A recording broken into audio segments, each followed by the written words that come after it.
traders, FX Pip Collector here. Today is Tuesday, October 29th, and I'm going to be analyzing the pound US dollar, starting on the monthly, working my way all the way down to the 1 hour time frame for the full top-down analysis. But first, don't forget to check out my website, fxpipcollector.com, if you'd like to get access to my swing trade signals, my members-only live streams on Zoom, and my 34-video trading course, all included for only $30 per month. So it's been a very strong move to the downside on the dollar pairs this month. We have this monthly candle closing in a few days. I'm kind of interested to see how this candle does close. I'm kind of curious to see if it does hold below struts or if it ends up being a spike. I'm really not ruling out the possibility that this does eventually just keep on going up.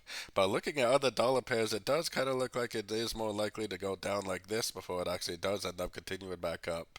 So either way, let's take it down to the weekly. On the weekly, we definitely do have a break and hold below structure on the weekly, which I think proves that these last series of higher highs, higher lows are over.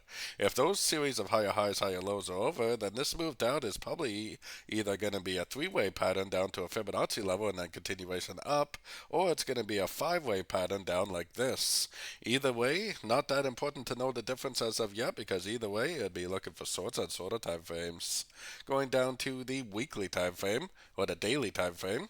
On the daily time frame, the trend is definitely still down. We do not have a break of structure, we do not have a Fibonacci bounce, and we do not have a significant higher low yet. So the trend is down, and it could easily keep going down. The trend isn't over until we get proof that it's over on the correctly tuned time frame. So let's head down to the 4 hour time frame. On the 4 hour time frame, this is where you can start to see the lower lows, lower highs that make up this move down, which I would assume this move down is either an A or a wave 1. Now, until we actually get this breaker structure, we can't even say that the correction to this move down is started the wave B or the wave 2. So the trend is down, and like I was explaining, there's really no reason to say that this may not just keep on trending down. So let's head right down to the 1 hour time frame.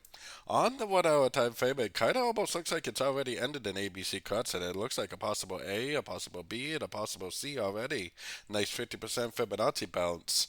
Now, I am being a little bit cautious on the dollar pairs for the next week or so because we're only about 8 days away from the U.S. elections, and the market could be very choppy on the dollar pairs leading up to that because there's obviously going to be a lot of uncertainty about the election, who's going to win.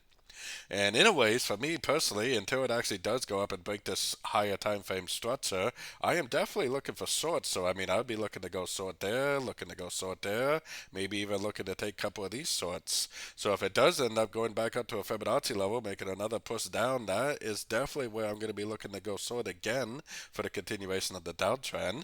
And since the trend is down on all the higher time frames, it really could just continue the downtrend very easily. So don't forget to join my free Discord group. It's linked over here in the corner. And as always, thank you and happy trading.